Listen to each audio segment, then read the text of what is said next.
It is a new year and a new season to survive, and the Umbrella Survivors are back.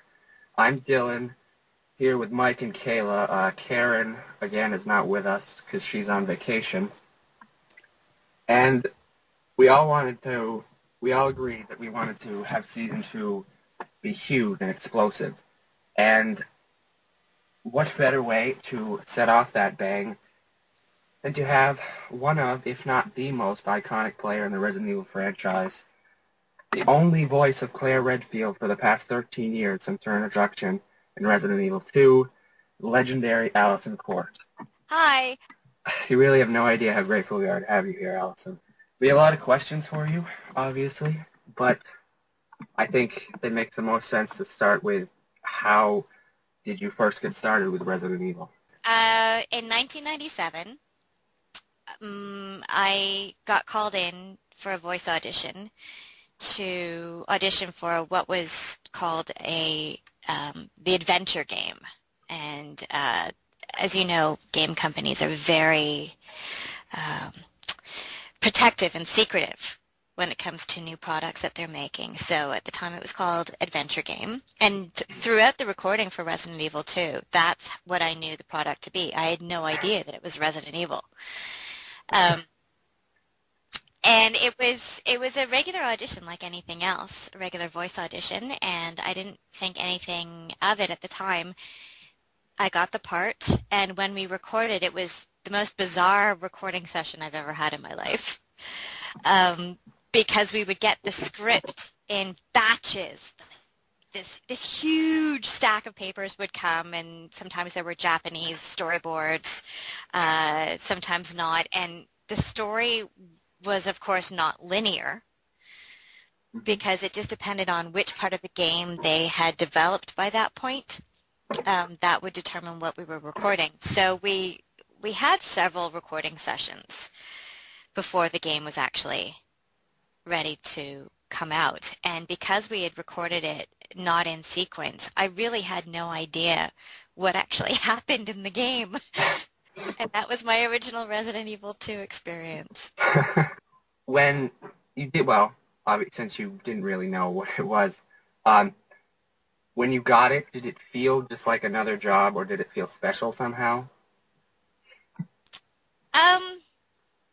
It certainly didn't feel like any other job in terms of something to compare it to, but I've been really lucky. Every job I've ever had a uniqueness to it. So I enjoyed the fact that it was completely different from what I was spending most of my time doing those days, which was I was touring around North America heavily promoting the Big Comfy Couch.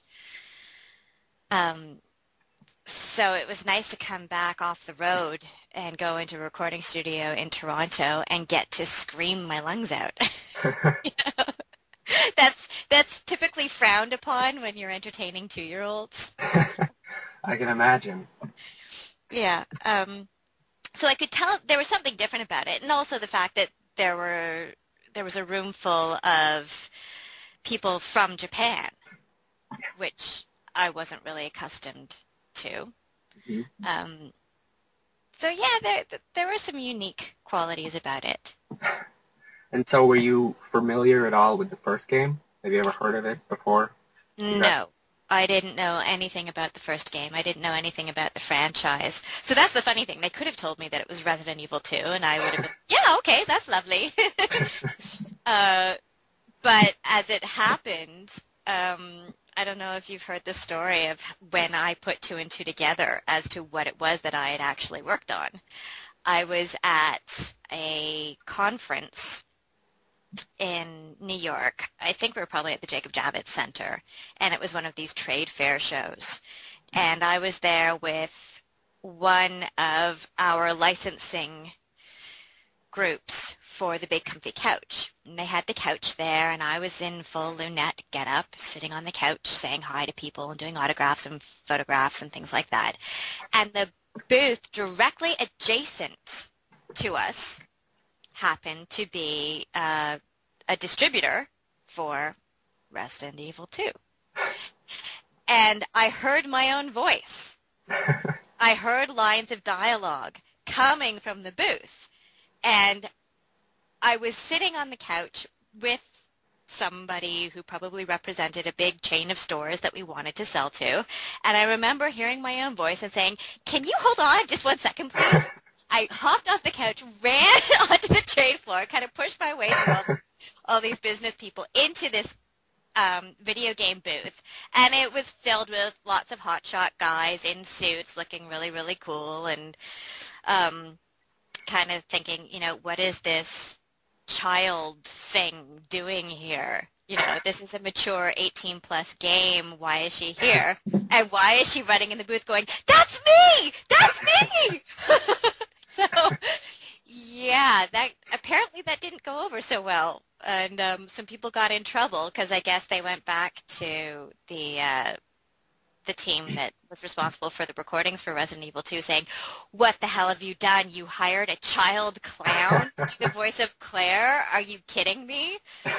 Yeah, so it was an awkward moment, but that's when I finally knew what it was, and then I was really excited because I got to see all of the posters, and I started to research what this was and found out about the original game, and yeah, it was mind-blowing at that point.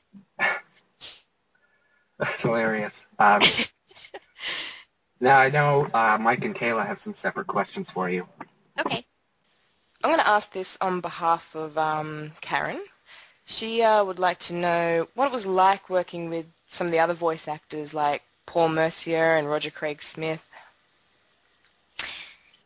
So that answer is a little bit different in my case because I worked with Paul and Roger.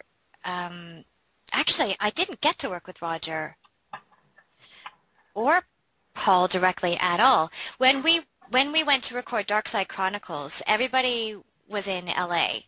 except for me. Oh, and Sally Cahill. Sally Cahill reprised the role of Ada Wong. Yeah. And we both recorded from a studio in Toronto via ISDN.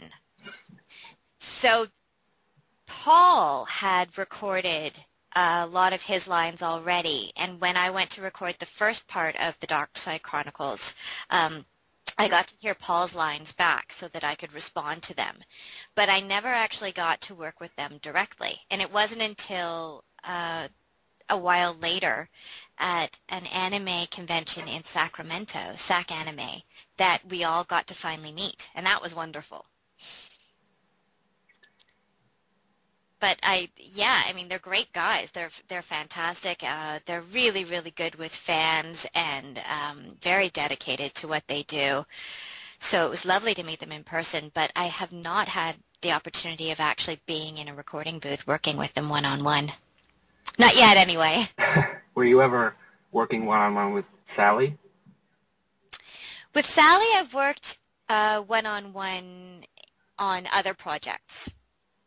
So I even got to direct her in some of the audition calls for later Capcom stuff. She's wonderful. Yeah. Sally's a really, really lovely lady.